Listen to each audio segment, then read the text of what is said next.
தயவு செய்து ஆம்பளைக்கு நான் ஒன்று சொல்றேன், நீங்க இல்லாம எங்களால வாழ முடியும். நாங்க வாழ்ந்திருக்கோம், குடும்பமே இல்லாம வாழ்றோம், பெத்தவளே இல்லாம வாழ்றோம், அப்பனே இல்லாம வாழ்றோம். நாங்க வாழ தெரிஞ்சது நீங்க எல்லாமே எங்களால வாழ முடியும்.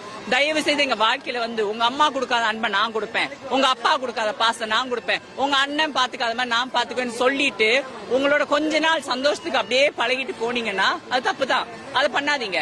நாங்க நல்லா தான் இருப்போம், எங்களுக்கு எதுவுமே தேவையில்ல.